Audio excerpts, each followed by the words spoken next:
നിങ്ങൾക്ക് എല്ലാവർക്കും പോപ്കോൺ ഭയങ്കര ഇഷ്ടമാണ്. അതുകൊണ്ട് ഞാൻ ഇന്ന് പോപ്കോൺ തയ്യാറാക്കാൻ പോവുകയാണ്. ആദ്യമായി ഈ കവർ ഫുള്ള് കട്ട് ചെയ്ത് ഇതിനകത്തുള്ള പോപ്കോൺ ഇതിനകത്തോട്ടിട്ട്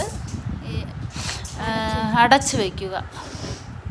അടച്ച് വെച്ചിട്ട് ഇടയ്ക്കിടയ്ക്ക് ഒന്ന് സ്പ്രെഡ് ചെയ്ത് കൊടുക്കണം. അല്ലെങ്കിൽ ഒരിടത്ത് തന്നെ കൂടി കിടന്ന് അത് പൊട്ടാതെ വരും.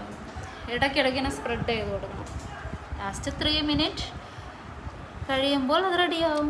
Popcorn ready. തുറന്നു നോക്കിയാണ്.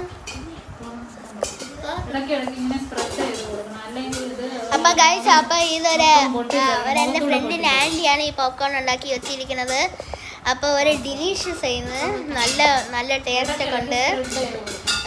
ഇനി ഇതുപോലെ ഒരു ഫുഡ് ഉണ്ടാക്കണമെങ്കിൽ ഇങ്ങോട്ട് സബ്സ്ക്രൈബ് ചെയ്യുക. Okay, thank you, by.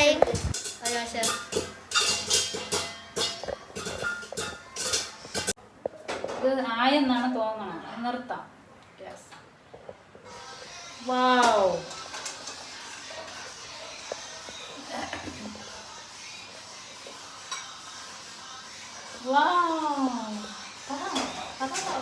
അപ്പൊ ഗൈസ്, ഇതാണ് നമ്മൾ പോപ്കോൺ ഉണ്ടാക്കിയിരിക്കുന്നത്. ഈ ആൻറ്റീൻ്റെ കാരണമാണ്.